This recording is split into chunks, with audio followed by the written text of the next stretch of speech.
So now we can start our class. Yes, Dada. Okay.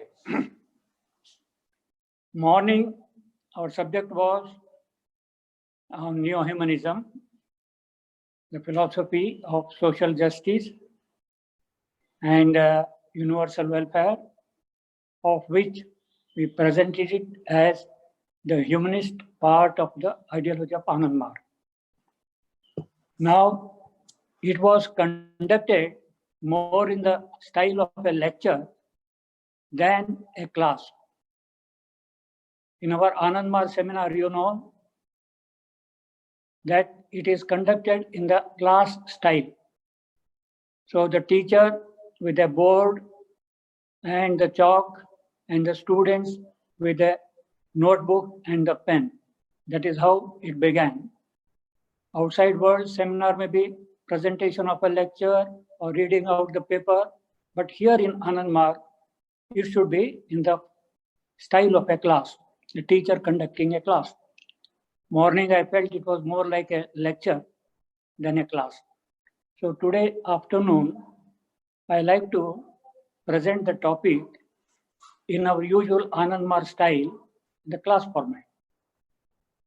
I hope all of you must be having your notebook and pen to write down.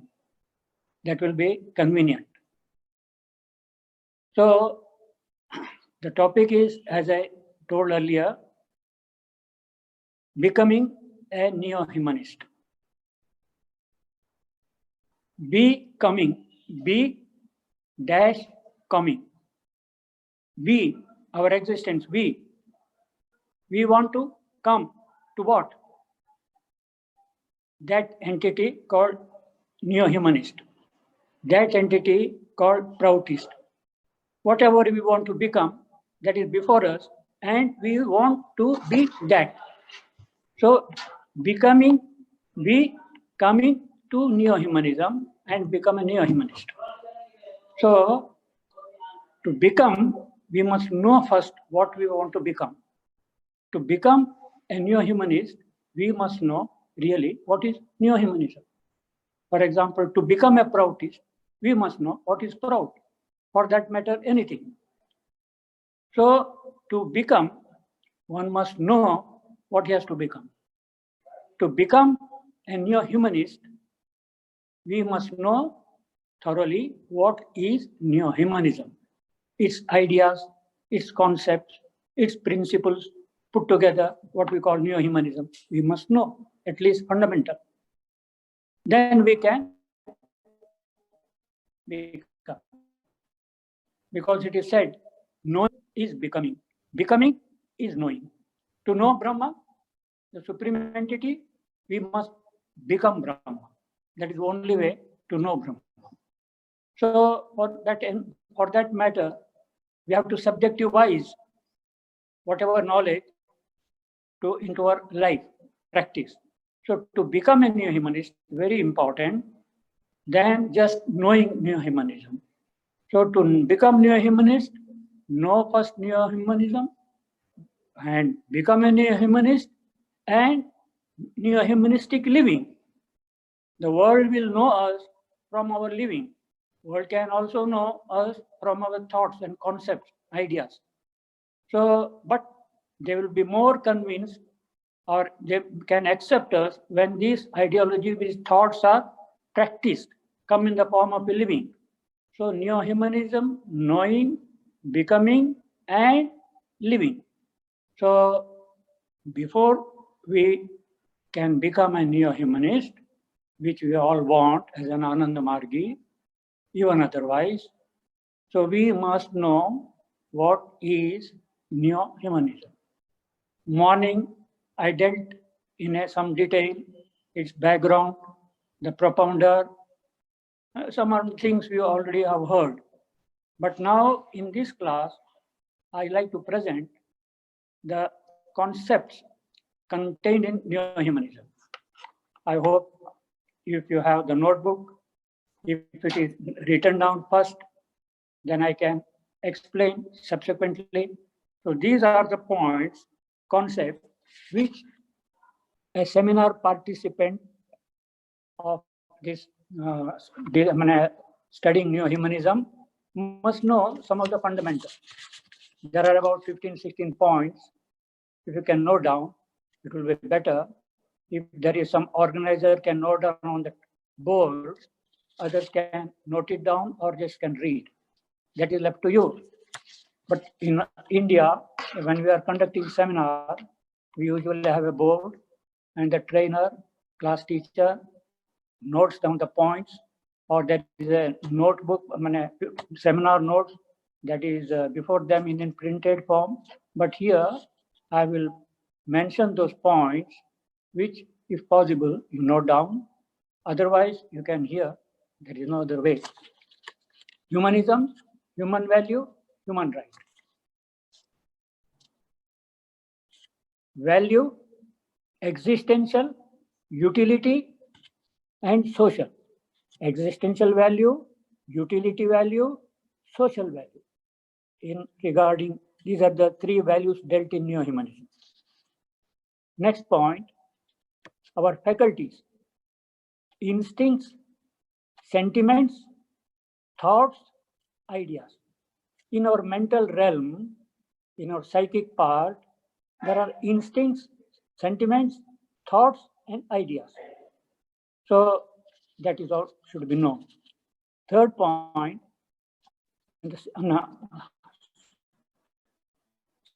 same connection, rationality, conscience connected with the mental world.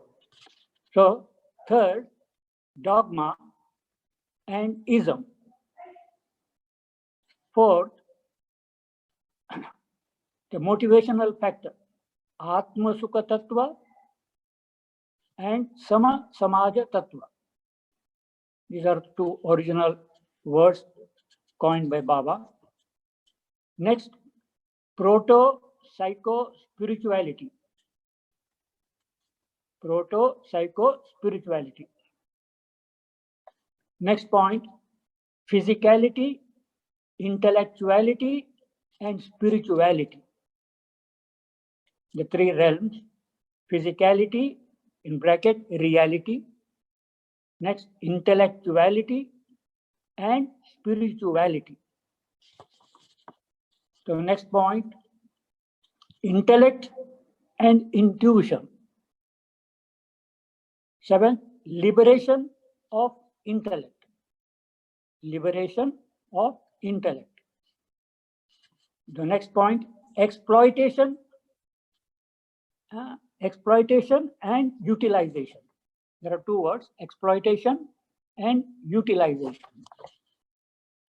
Then next point, culture and pseudo-culture.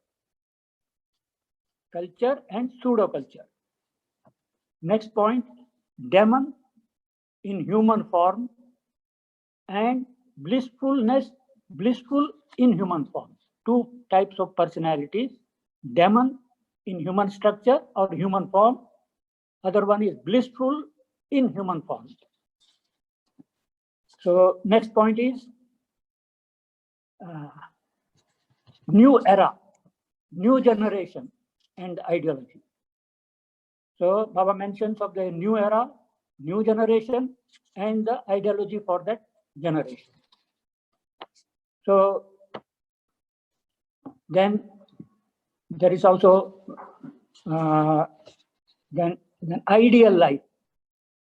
As a human being, as an Anand Margi, as a human being, what is your ideal life?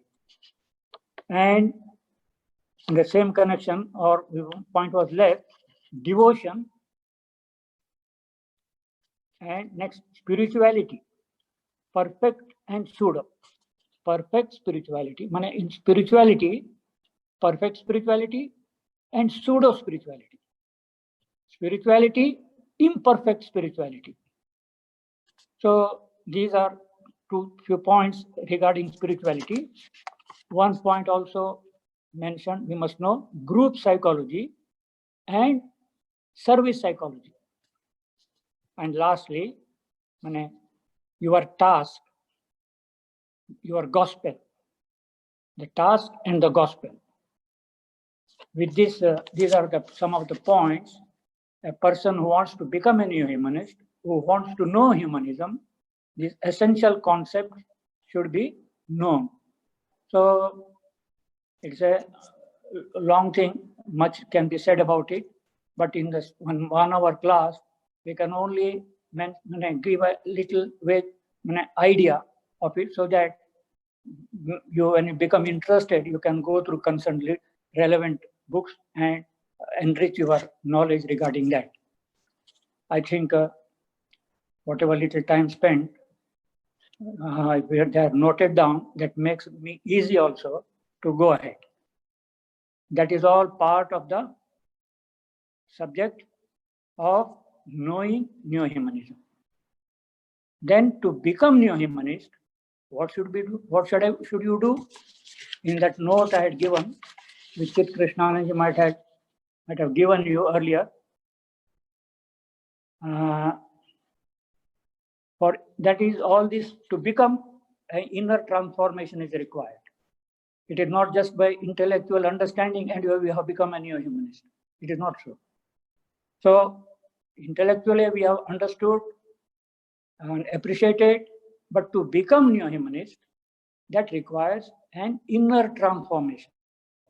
So from what you are present and to what you have to become neo-humanist, a transformation, and the transformation of the heart, inner transformation, personality transformation. And that requires what should be done?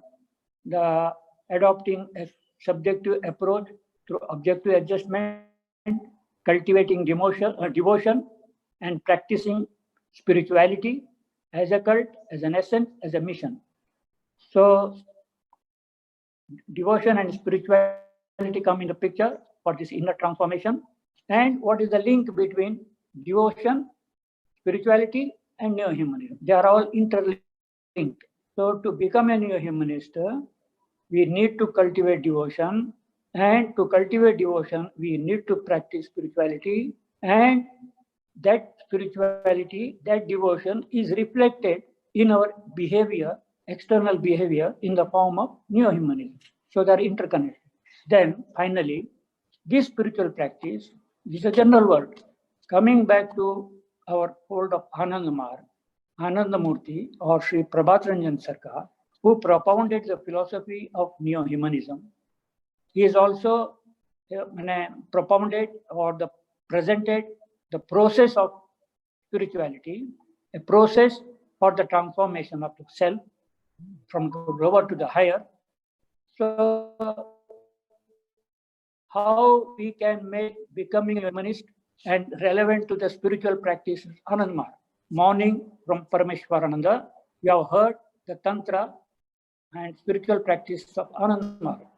In the afternoon, you also heard from him the importance of Guru, the preceptor, in the practical spirituality. One is theoretical spirituality, other is practical spirituality.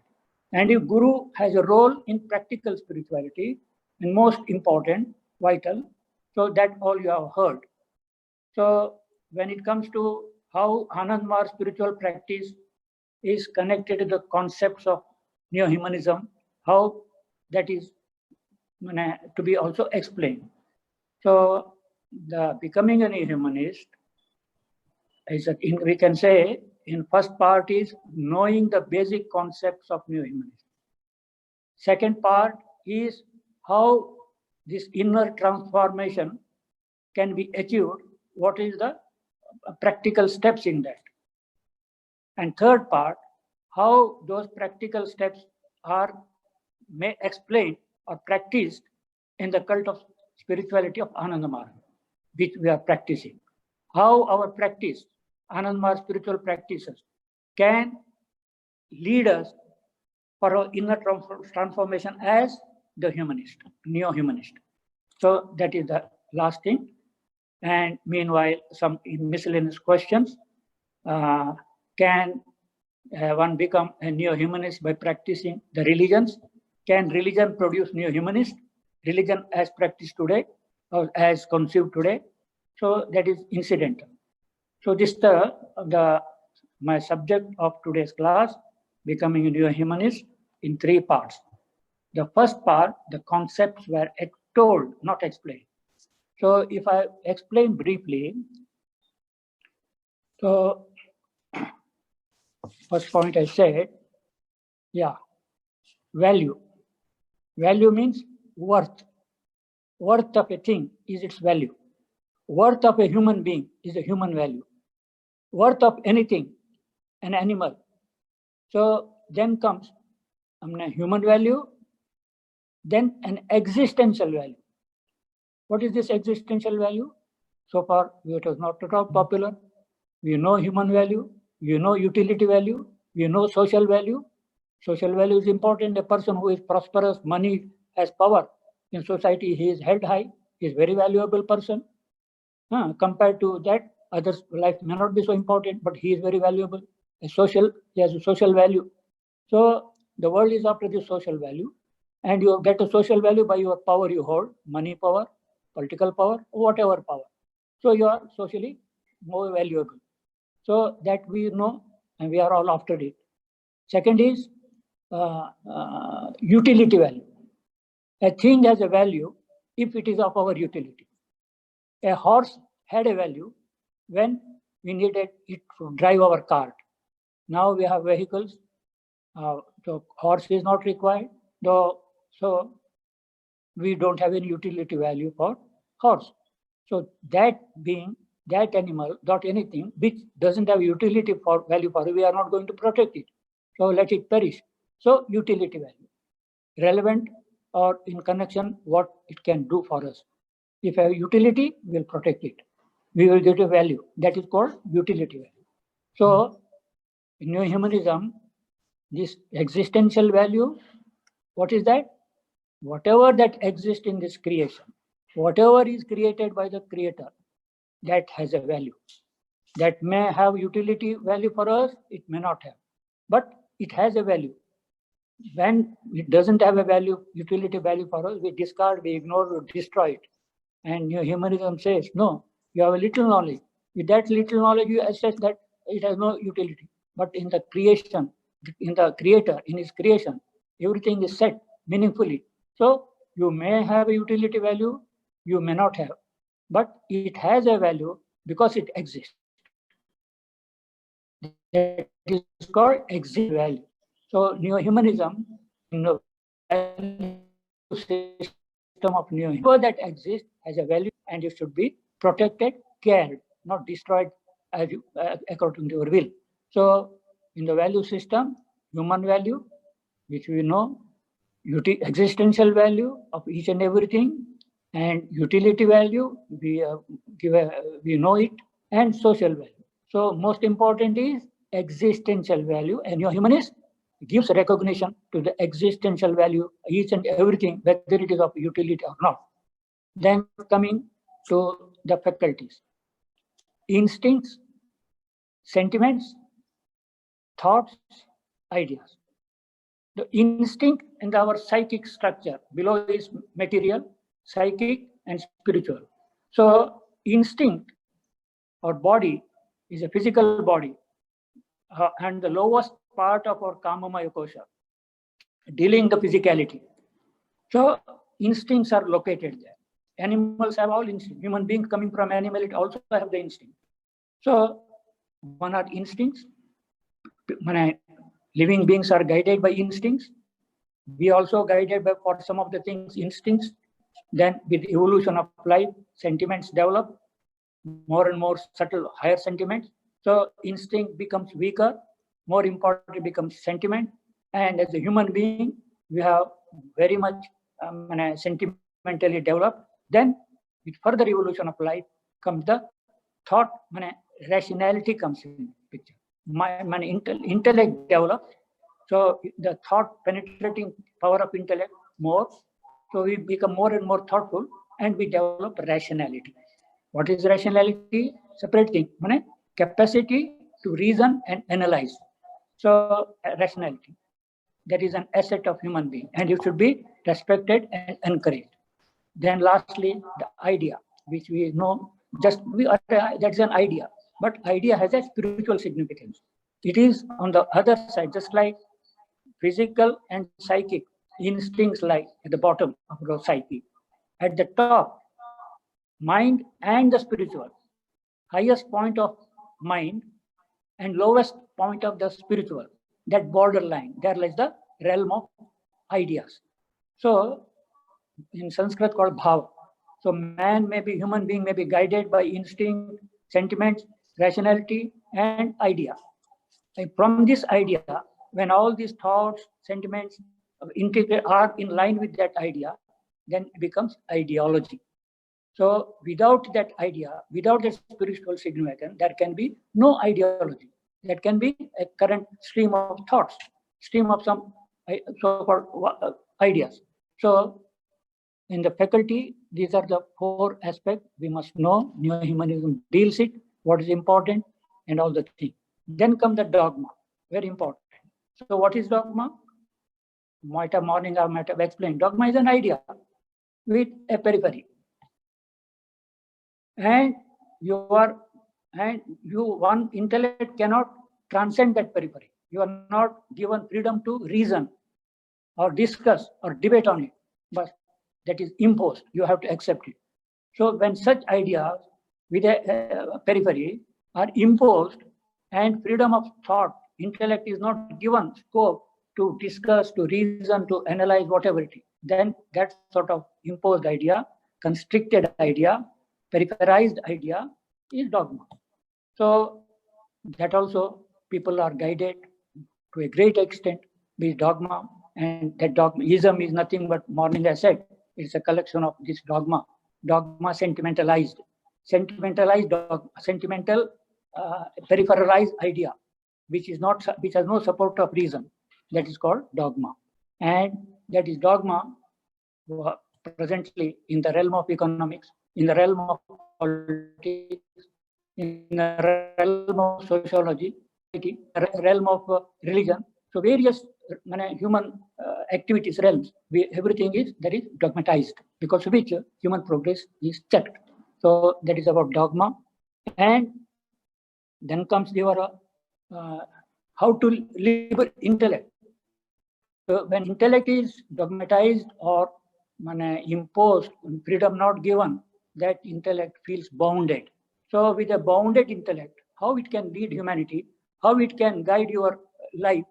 So you are bound by going to that, what dogma can permit, to that only you can advance, beyond which is not possible. So then exploitation begins, because your intellectual advance, your thinking power is not blocked. So it becomes easy to exploit that person. So dogma and exploitation. Exploitation is the effect, and dogma is the causal. So anybody, if you want to exploit humanity, he has to inject some dogma, and through dogma, then his work becomes, exploiters' work become easy to exploit. So dogma and exploitation go side by side, and that is one aspect. So for human progress, the liberation of intellect is required. So intellect is an evolution of life. It is a faculty developed out of clash and cohesion. Then there is another thing called intuition, intellect and intuition. We can know through intellect, we can also know through intuition. So intellect, knowledge through intellect is through analysis. From the objective world, we gather information, we analyze it, and that becomes our knowledge acquired through intellect. In the philosophy of Ananda Marga, the mental stuff, chitta, powdered down, becomes buddhi. So it is intellect is a result of the clash in the mind. But intuition is not through any analytic process or through clash. According to Baba, intuition is a natural faculty. It is not like buddhi. It is with the existential faculty, just like a glow of the consciousness. So one can know through intuition by subjective approach directing toward the spirituality. One can gather knowledge from the objective world through intellect.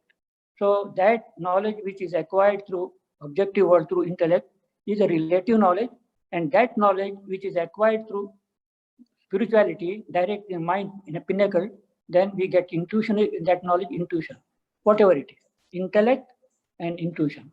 Here the liberation of intellect, not the liberation of intuition. No, intuition is never bound. It is not open. So Gautam Buddha was seeking the intuition, bodhi.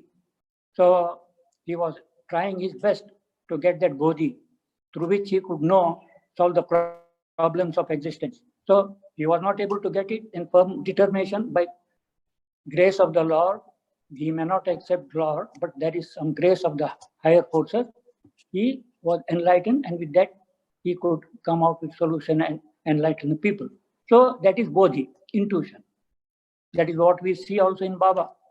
Not through intellectual process he has acquired the knowledge. Incidentally, one Margi was thinking Baba has so much knowledge, he must be having a big library.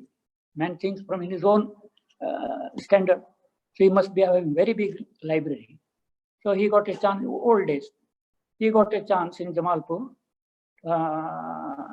in the ashram, and also got an opportunity to go with Baba to his house. Baba knew him, all what he was thinking. So the gentleman, Margi, as soon as entered, Baba, he was looking all the rooms. Where is this library? And he was shocked. There is no single library, no book. So how could Baba know all the things? That is intuition. So anyway, intellect and intuition. So here we are concerned in neo-humanism about the intellect. That is why when intellect is bounded by dogma, human progress is hampered. So intellect has to be liberated. How that intellect will be liberated? That is further discussion. Rationality. Then what were then? There are two motivational factors. Atma Sukha Tattva, Sama Samaja Tattva. Atma Sukha Tattva, in English, self-pleasure seeking mentality. Everybody wants to be happy.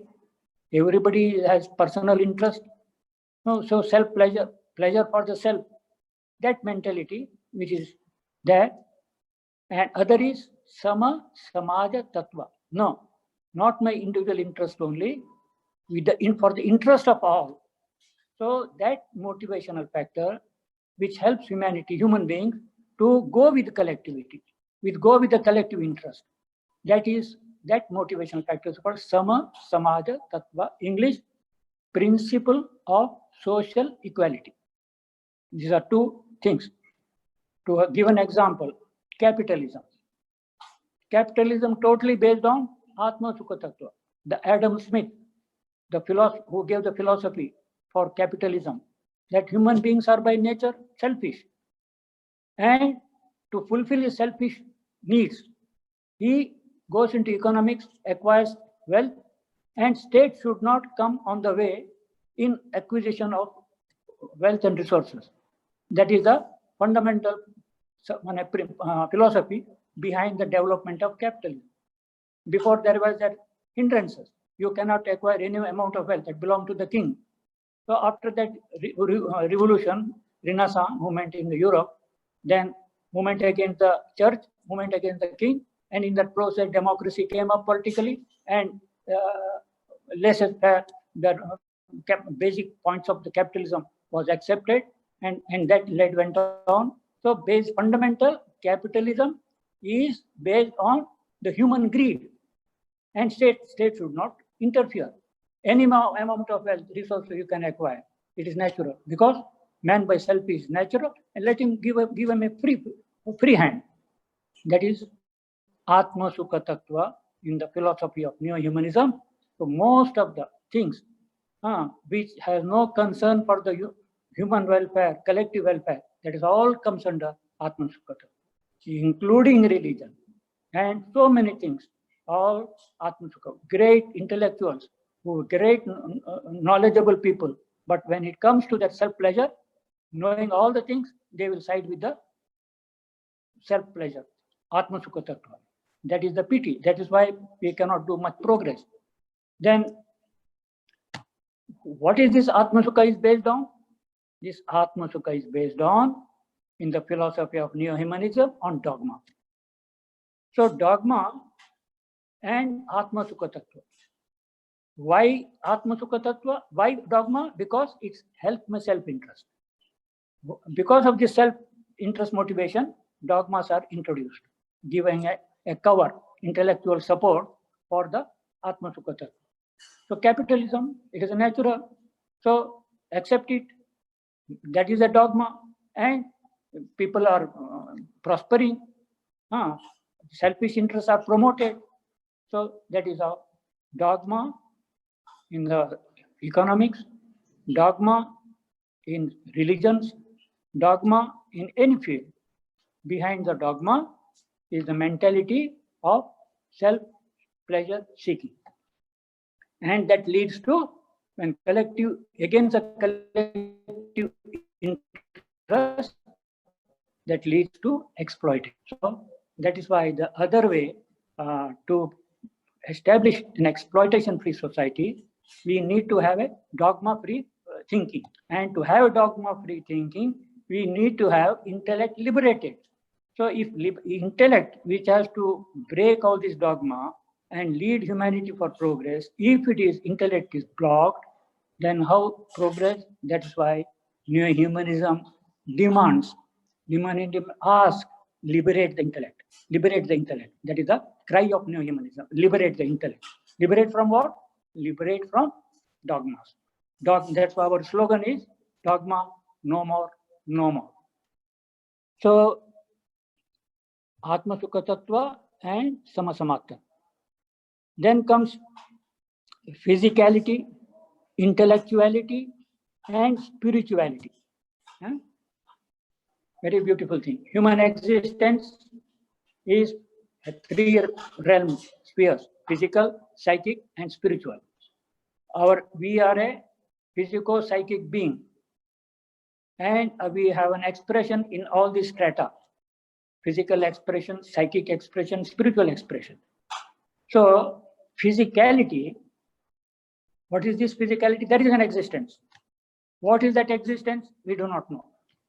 But we can know through our senses, through our indriyas. Then that is called that existence which can be perceived, which can be known through sense perception. We call it physical. And materialists will say this is real. This is real. This is reality. So reality or physicality is that existence which can be perceived through senses. Okay. Then there is existence which cannot be perceived through senses. What do you call it? Then say it is, what is the psychic part? Intellectuality. Whatever acquired in the psychic realm which cannot be perceived through senses, but it is there, that realm, that substance is analyzed, understood by intellect. So that is the realm of intellectuality. The realm of physicality is that which is perceived through senses. That realm of existence which is conceived and analyzed and understood intellect is intellectuality. Then there is a realm beyond it, neither through senses, neither through can be conceived through intellect. Then what is that? That is called spirituality. Now, physicality, intellectuality, and spirituality, all is existence. Now, in the realm of physicality, in the realm of intellectuality, the more movements, energy in waves. So ups and down, crest and top. In that way, energy is moving in this realm of existence. There is duality, plus and minus side. So real can never be understood because there is duality. Then in the realm of spirituality, that energy, fundamental, is not able to create waves. That expressions are not pulsative. But in these two realms, the expressions are pulsative. So spirituality is that realm where there is no movement of pulsation, where there is no such waves, where is only mathematically to understand it in a straight line, no curvature, in a straight line, but existence. there is a flow without pulsation. But in the realm of physicality, pulsation, changing. In the realm of intellectual, pulsation, all changing. But in the realm of spirituality, no pulsation, no change, eternal, permanent. That is spirituality. It is just like a wall standing without any feelings. No, it is calm, Shivam, Shantam, Advaitam, Rasavaisa. It is cognition, tranquil state, full of bliss, blissful, infinite. So that spirituality realm, for us it may seem at nothing, what is it? But it is full of flow, full of blissfulness, full of cognition. So that is what humanity has been seeking, trying to, evolution is pushing to that direction. That is the ideological flow. So physicality, intellectuality, and spirituality. We must know that spirituality. It is not utopian thing. It is a fundamental existence stuff. But it cannot be known through senses or through intellectuality. But it is there. And those who attain it, they know what is the beautiful life can be after attaining that state. So that is why it's called perfection. So perfection lies in establishing ourselves not in physicality, not in intellectuality, but establishing in spirituality. Does that mean there is no value for physical life and intellectual thing?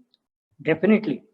In Anand Marg, the obstacles in the physical realm try to remove, imperfections in the physical realm try to remove. That is our karma yoga. In the intellectual realm, the obstacle, impediments for our onward journey, that is our jnana yoga. Then, with the help of karma yoga and jnana yoga, then you are established in the spiritual realm. So, jnana, karma, physicality, intellectuality are required. That not to be condemned. That to be appreciated and utilized for onward journey. So, neo-humanism speaks of spirituality. It is based on spirituality, and neo-humanism is aimed at spirituality. Meanwhile, in the realm of the physicality and intellectuality, we are utilizing it. So these are the concepts raised in neo-humanism. You must know what is physicality, intellectuality, and spirituality. Then comes proto-spirituality. This Baba mentions along with Sama Samaja Tattva and proto-spirituality. Before that, one concept is that demons in human form, blissfulness in human form. They are great people. From ordinary point of view, from common people point of view, they are very great. Intellectually, then they can create an impact. By their greatness, they are held high because they are able to influence masses. So, but Baba identifies from the point of view what their contribution to humanity.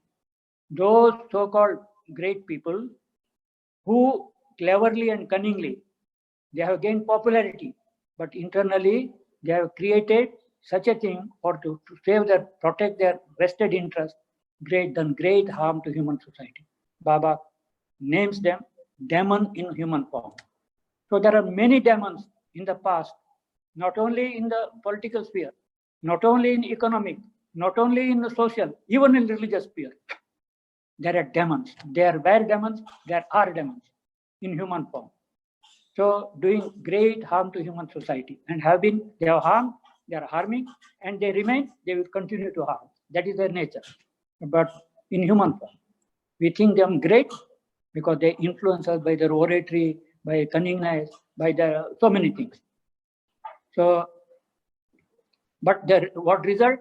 Yes, because of them, there was partition in India. Because of them, there are so many refugees. Overnight, one became an Indian, overnight another became Pakistani. Right? Living side by side villages. One happens to this side, other happens. One morning he says, I'm an Indian, I'm a Pakistani. What is this? Who made us? So, victim, the refugee problem because of the demons in human form are responsible for creating such a situation. So, Baba said, such demons are there in religious sphere also. So, coming back, blissfulness in human form. What is Anandamurti? The very name says, a blissful entity. Not only Anandamurti, there can be those who are the asset for human society. Baba calls them that such great people who have become asset to human society. One can remember and remembers those people and like to forget. Hitler was a great. He is remembered. What the damage he has done, we don't want to remember him, adore him. But those who have done great things for humanity, they remain in human memory for long. They adore him. They are the assets of human society. So it is difficult to identify so-called demons also. Then Baba gives a strategy how to identify them. In New Humanism, that knowledge is given. Baba says, hitherto that knowledge was not given to humanity. They did not know. So these cunning demons could cheat, could exploit, and still head high.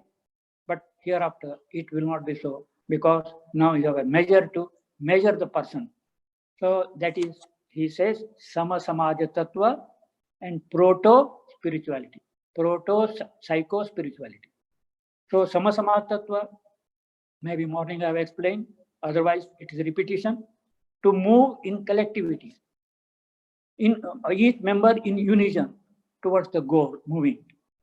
So that's moving towards, along with collectivity, each member in unison moving towards the goal, that collective spirit, that is the foundation.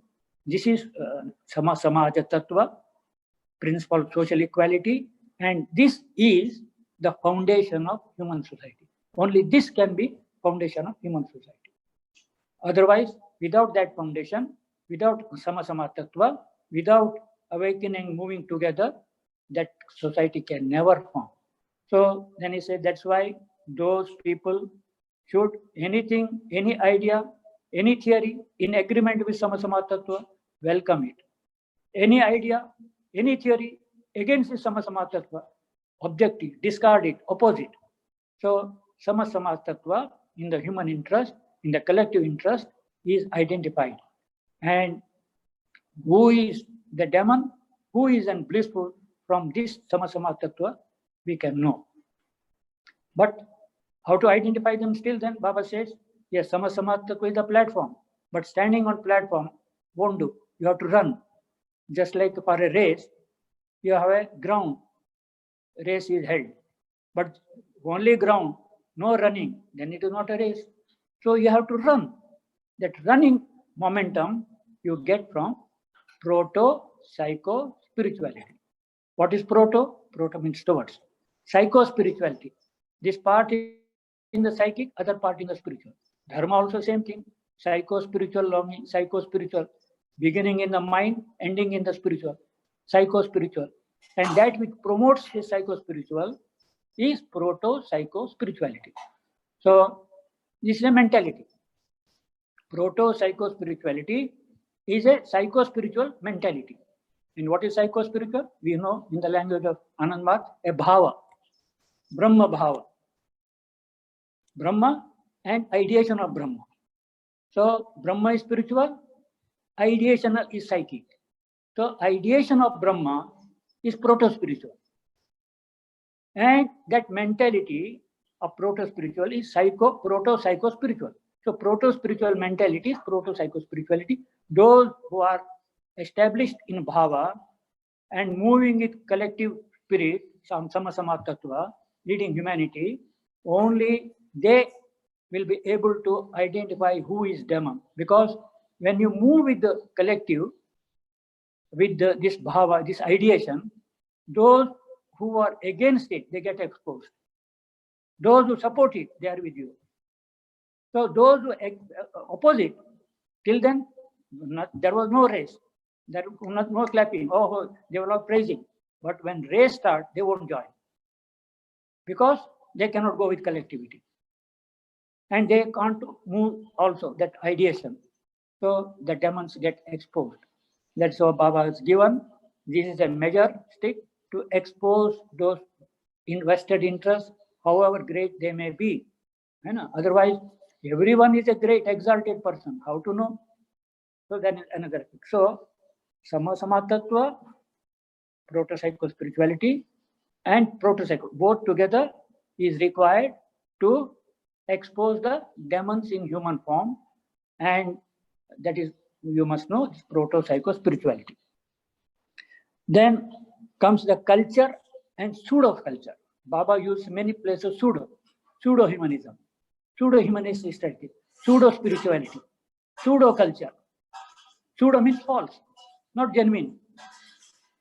So according to us, human culture is one. But according to the environment which they are to live, that expressions may vary. But essentially, human culture is whether in African man, or born in India, or you are Malaysia, or China, America, anywhere in the globe, humanity is one and the same. Human culture is also basic aspiration, also one and same, though there may be variation. So, in pseudo culture, it's a genuine culture. So people introduce, what should I say, impose, try to destroy the local cultural variation by introducing something pseudo pornography, not humanistic, degrading. Culture is a refined, sweet expression of humanity. Culture is a sweet, refined expression of humanity. When that expression becomes rude, animalistic, that is not human culture, that is animal culture. So animal live in that way. For them, that refinement is not required. But there is aesthetic sense in human beings, sense of beauty, sense of fineness. So that he expresses through culture and evolves. So that is how music, dance, art, all things came because of his mind becoming fine and seeking the fineness. So unfolding culture, developing that culture. So that is a part of humanity. So when you try to degrade them culturally, that is what the exploiter tries by injecting some rude things and degrade their culture, because culture gives the strength. Culture gives the strength to fight. So those who are culturally weak, culturally broken, just like a backbone is broken, you cannot stand erect. When you cannot stand it, and anything can be pushed over you. That is how those who want to exploit the demons in human form, or that social people with superiority complex, that social group with superiority complex, how they will exploit other communities, other groups, by injecting pseudo culture, by degrading them culturally. So culture and pseudo culture. So neo-humanist, humanist, for that matter, to their duty to support, to encourage culture of the people, not to encourage the pseudo culture. So culture and pseudo culture must be known, and pseudo culture should be opposed by all sensible human beings, including, of course, neo-humanist. So culture and pseudo culture elements that you must know. That is in advertisement also, how your mind is degraded through advertisements, through literature, through film industry. All these baser elements, baser sentiments are promoted, so that it looks very nice to see and all the things, but you are culturally going degrading, and you are lost in you can't stand erect, you don't have self-respect, you are carried away by the things. So all these things, strategies are adopted by people, the exploiter, through cultural degradation. So culture and pseudo culture, neo-humanists must know, and you should support culture and oppose pseudo culture. Then comes, what should I say, motivational factor, exploitation, utilization. Utilization and both are use the resources. This is a bit of proud side. Is a popular word in proud, utilization. Utilize the wealth, exploit the wealth. Both come in the sense use. We are using wealth, but when wealth is for benevolent purpose, it is utilization. When wealth is for other purpose, vested interest, then you are exploiting. So exploitation and utilization very seems to be similar, but utilization and this is a rational higher side, and exploitation is the negative side. So nobody wants to be exploited, but everybody, we would appreciate he is utilized. In Anand Marg or in any missionary organization, we are there, we have submitted ourselves to be utilized for human welfare, because our Gurudeva inspired us, our ideology convinced us, our sadhana elevated us. Then we see what for here for. We are part of the collectivity. Let our life be utilized. We offer our all the resources, wealth, psychic, physical, everything for utilization. We are being used, but we are happy in it. But when you are used for not that purpose, for which have submitted, then you feel exploited. Then you are not ready to offer yourself for that part of the exploitation. So exploitation is painful, is degrading, and utilization is elevating. So we are for utilization of the wealth and resources, not for the exploitation. So we must know what is exploitation and utilization, because we are neo-humanists. At the same time, we are proudest when we come to society. So resources are used not to be exploited, but to be utilized. So utility and utilization, exploitation, we must know both using the use of resources. So we are against exploitation. And morning I said it has in various forms. I don't have to repeat it, just to say exploitation in various forms. But whatever be its form, it is humanity has to suffer. And humanity has to suffer. So no philosopher, no philanthropist, no guru will like humanity should suffer. So Baba used to bless, let everybody free from suffering created due to this and that. So suffering, exploitation. Next point is,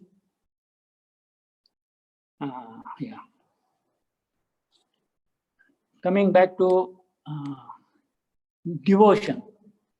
So the Neo-Humanism chapter begins with devotion, the most precious treasure of humanity.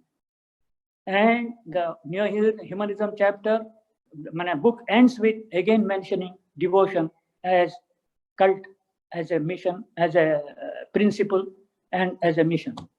So devotion and spirituality is the prime concern of this neo-humanism, and in the process comes the neo-humanism.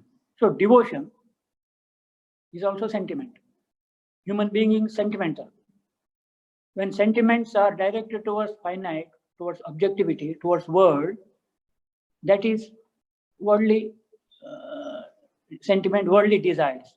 But when that sentiment is directed to the infinite, we know in Anand Marg, that is devotion. So devotion here means loving the Lord, loving the Supreme. So loving the Ishta in whatever form he comes in your life. So loving that Ishta, loving the Supreme Entity, love is the primary. And in love with that, you express that expression, everything is your devotion. Sentimental expression for the infinite. So, and according to neo-humanism, this is the most precious treasure to be saved, to be protected, to be encouraged, so that just like a small plant, if it is not given protection, it will be destroyed by wandering animals, eaten away. So no, we have to protect it till it becomes mature and strong enough. So devotion is the inner part of our life. To that plant to grow, you do all the things. So the devotion is that based on love for Parampurusha, and it is not for we love the Lord, not for worldly gains, not for so many gains, worldly gains, but to that is all so-called people say this is devotion. But in Anand Marg, devotion means the jiva, you and your Lord, out of love, you love him because you get pleasure in loving him. That's the starting point.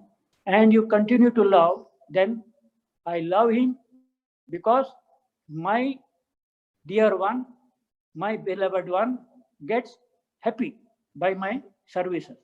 By my devotion, he becomes happy. To satisfy him, that is the highest side of devotion. In Ananda Marga, only this devotion is accepted as devotion and nothing else. So we do devotion to the Lord because we are happy with it.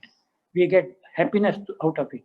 Then why I love him? Because by loving him, by devoting to him, he gets happiness and satisfaction. So That is the devotion. Satisfying your Ishta is devotion.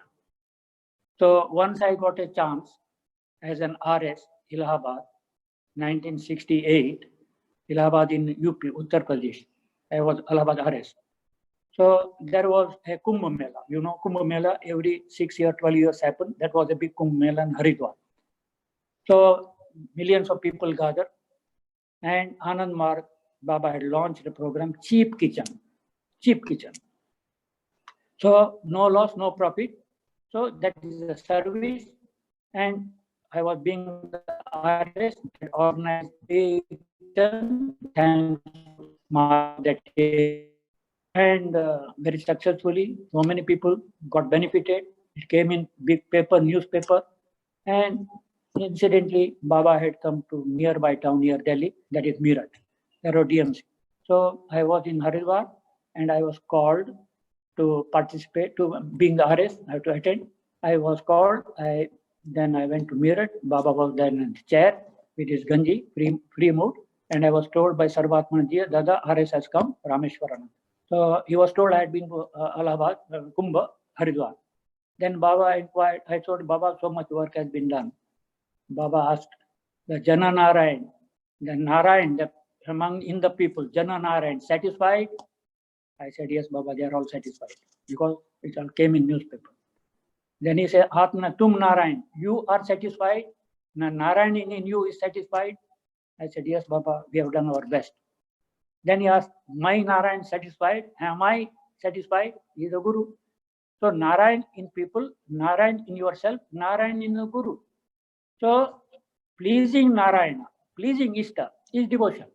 Satisfying him is devotion. I said, yes, Jana Narayan satisfied, Atma Narayan satisfied. But he is satisfied or not, he has to say. Then he gave a big smile and said, it is very difficult to satisfy me. So very difficult. So if he is satisfied, then everything, you don't have to bother others are satisfied or not, because he is the cosmic soul. When he is satisfied, whole cosmos is satisfied with those waves. So our devotion is to satisfy him. That is the crust of our sadhana. So whatever it is, devotion. That is the most valuable asset. So that is one aspect. Then how that devotion can come in life. For that, what is to be done? The spirituality is mentioned. I told spirituality. But spirituality, that is a realm. But to reach that realm, that is a cult, which Parameshwaran might have explained in Tantra and Sadhana. Tantra to expand, to attain that rank, pada, spiritual position. So, spirituality as a cult, spirituality as a essence, then spirituality as a mission. 15 minutes? Time is there. Time is there. So far, we were thinking spirituality as a cult. First lesson, 6, all the things. But spirituality as an essence, spirituality as a mission, this we are not knowing. Spirituality as a essence, as a cult we know, popular word. Tantra is a cult, spiritual cult, and all sadhana, spiritual sadhana, all sadhana is tantra. Tantra is sadhana, sadhana is tantra. Yoga is sadhana, sadhana is yoga. So all that cult we knew. But spirituality as an essence, spirituality as a mission is a new thing, new concept. We did not know. But even now, it has to be still become clear. Then similarly, devotion. We knew devotion, we do as a cult, but then devotion as a principle, devotion as a mission, that can be understood to some extent. So what should I say? These are the devotion should be known. One concept dealt in Anand Marga, Neo-Humanism, spirituality, and as a cult, as an essence, as a mission. Then further onward, spirituality. Yes, we are moving towards spirituality. Then comes pseudo-spirituality. It seems to be spirituality, but it is not spirituality. Another thing, what is the pseudo-spirituality? Then perfect spirituality. In spirituality also, perfect spirituality and imperfect spirituality. Another problem. Spirituality, pseudo spirituality. Spirituality, perfect spirituality. Spirituality, imperfect spirituality. So there are so many spiritual, highly elevated beings. Who is perfect spiritual? Whose spirituality is perfect? Whose spirituality is imperfect? For a small people like us, how to measure Buddha's spirituality higher, how Jesus' spirituality is higher, Muhammad's spirituality higher? Whose spirituality higher? Who is spiritually more exalted? Who can measure? Neo-humanism, in that Baba has given a measuring yard. You can measure the greatness of any great person with the help of neo-humanistic yardstick. So who has followed perfect spirituality and whose spirituality is not perfect? Whether religion is a spirituality or not. Why not? All those answers which a genuine human being should know, otherwise he can be misled and exploited. So Baba has given to save humanity from this misguidance and what should I say, confusing. So neo-humanism. So these are the basic concepts involved in neo-humanism, and we should know more in detail and assimilate it and make part of ourselves, so that with this knowledge, this understanding of concept involved, which forms the neo-humanism, we can now try to become neo-humanist by what? By relevant concerned practices. And these practices are given in Ananda Marga, because he is the founder, he is the propounder of neo-humanism, and he is the founder of Ananda Marga cult. So that time he did not give neo-humanism philosophy, he had given Ananda Marga philosophy, later on social philosophy, but spirituality, the cult for inner transformation, from human transformation from seemingly lowest state to the highest status, how he can be elevated. Sentimentally, okay, neo-humanism. But to attain spiritual path, what is the roadmap of neo-humanism? How spiritual height is connected to neo-humanistic path. There is another thing. You have to rise to a height. There is a scale of rising. That's a path. So neo-humanism is that path. So how much you have attained spiritually from the neo-humanistic, you can measure. Similarly, whose devotion has reached at what level, that is inner thing. You are a devotee, I am a devotee, everybody is a devotee. But who is devotion? What extent he has devotion evolved? How to know? Yes, it can be known through neo-humanism. So once devotion can be known through neo-humanism, one's spiritual attainment also can be measured through neo-humanism. So without neo-humanism, you cannot know who is devotionally high, who cannot know who is spiritually high. Everybody is so high. For a ordinary man who is at the bottom, he has to look high, so high. By how can I know? Compare? I cannot compare. But with neo-humanism, Baba is given that yardstick. You can compare whether one man is in devotion as a cult, devotion as a principle, or devotion as a mission. What level of devotion he has attained through neo-humanism. Similarly, all are practicing great, doing japa, dhyana, tapa, so many things. Telling big things, holding big sabhas, giving eloquent speeches, and giving enlighten everybody, clapping, wah, wah, wah, such an attained person. How to know? Neo-humanism scale, apply that neo-humanist scale, and you can measure how the height of that spirituality, his spirituality. So this is such a fascinating and wonderful. So who is an exploiter? Who is not benevolent? It can be known. Who is a great devotee or not? It can be known. Who is spiritually high or seems to be spiritually high or not really spiritually high? It can be known through neo-humanism.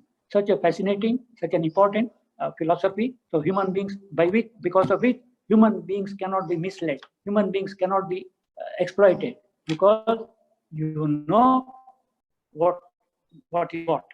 That is the basic concept of neo-humanism. And if you want to come back to becoming a neo-humanist, then how this sadhana of Ananda Marga is connected.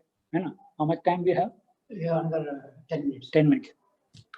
So, I had given that picture to Chit Krishnaji, which was showing interconnection between devotion and the sentiments around, and the spiritual cult. So devotion begins with spiritual practices, cult. And when spiritual cult helps you to move in your inner journey, so yes, subjective approach and objective adjustment. What is subjective approach? That is through devotion. Approaching the Lord cannot be approached by any other thing than devotion. You may near him, but you cannot attain him. So devotion, the inner journey is devotional. So devotion as a cult, that the start of neo-humanism. With the start of devotion, you human being becoming a neo-humanist. That is the start of neo-humanistic journey. So neo-humanistic journey begins with devotion, and devotion begins with spiritual practice. So spirituality as a cult makes your inner stuff, mental stuff, refines it and elevates it. Your devotional is awakened. And when devotion, spiritual cult, and you start becoming a neo-humanist. With spiritual cult, your devotional element is awakened, it grows. And with that devotion, your neo-humanist part, human part becoming a neo-humanist starting. So both are interconnected. Then with spirituality as a cult, you have won yourself. But there is a collective psychology, collective mind. You have won your mind under your control. As spirituality as a cult, you have fought against Shadripu, Kama, Krodha, Lobha, Moha, Shadripu, and Ashtapasha, Bhaya, Lajja, Grana. That are the inner obstacles, enemies and obstacles on your journey, inner journey. So they have to be fought out. That is the internal struggle. So you have won yourself in a way, but you have not able to control the collective psychology. So social sentiment is sentimentally connected to a social group. So social group, you are not able to, with devotion as a cult, you are not able to handle the social sentiment, social mass. You are not able to control the collective psychology. You are control your own psychology, but not able to control the collective psychology. So spirituality as a cult makes you devotion as a cult, and your human journey begins, but it is your inner affair. But outer world, that sentimental world, social sentiment, so how you can influence it? By your devotion. So again, carry on the spiritual practice further. And then comes to the level of spirituality as an essence.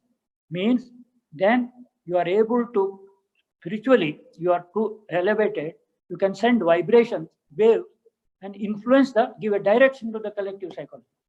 Later on, we know through microvita, that is how you can change the psychology thinking. So spirituality as an essence, that state, one is able to, that spiritualist was attained that status in spirituality, able to collective psychology, social psychology, he is able to give direction and change. That is how Baba did, starting from Jamalpur, how he could go global, remaining in jail, how he could expand. So he knew all the secrets. He doesn't have to go anywhere. Remaining one place itself, he can do everything. That's what Param Purush does. He had nuclear place sits and control the whole universe. So that is cosmologically, but humanly. So the stages involved is spirituality and essence. You can influence the collective psychology. Then devotion grows as devotion as a principle. Means you are able to confront the collective psychology. Then, but your human beings are not the only group. There is rest of creation. Carry on your spiritual sadhana further to height. To height what? Till you coincide your existential nucleus with the existential nucleus of, new cosmological nucleus, the Paramapurusha. He is connected with each and everything.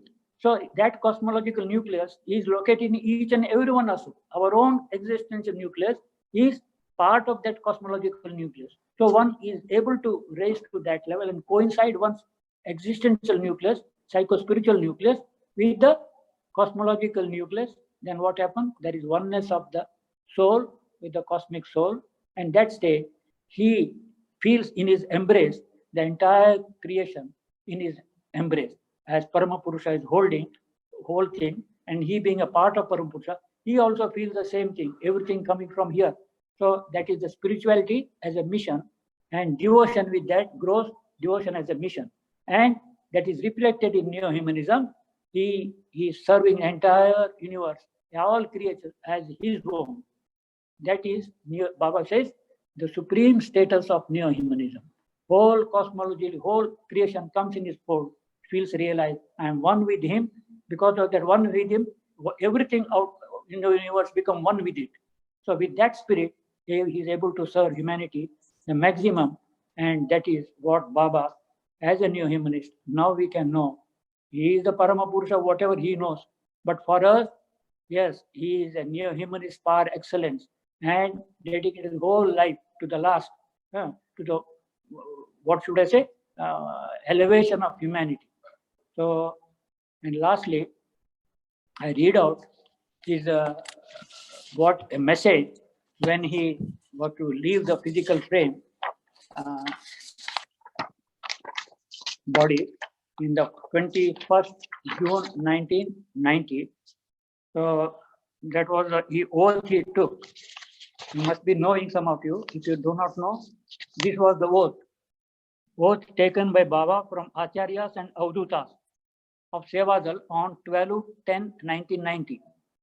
All my energy, all my mind, all my thoughts, and all my deeds are to be goaded onto the path of collective elevation of human society without neglecting other animate and inanimate objects from this moment until the last point of my living on this earth.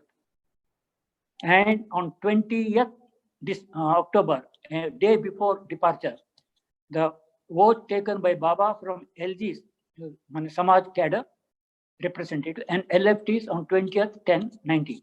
The fervor of my existence, the warmth of my life will burn down all the black hands to ashes in this very moment. You can see, even just tomorrow he has to leave the body. He has completed his task for which he had come on this earth. And before that, he took an assurance. What was that oath? From I will dedicate my whole and everything for the elevation of collective humanity to the last moment of life on this earth. So he himself was an example. He established Gurukula, last project, last everything finalized. Then afternoon, okay, I will take rest.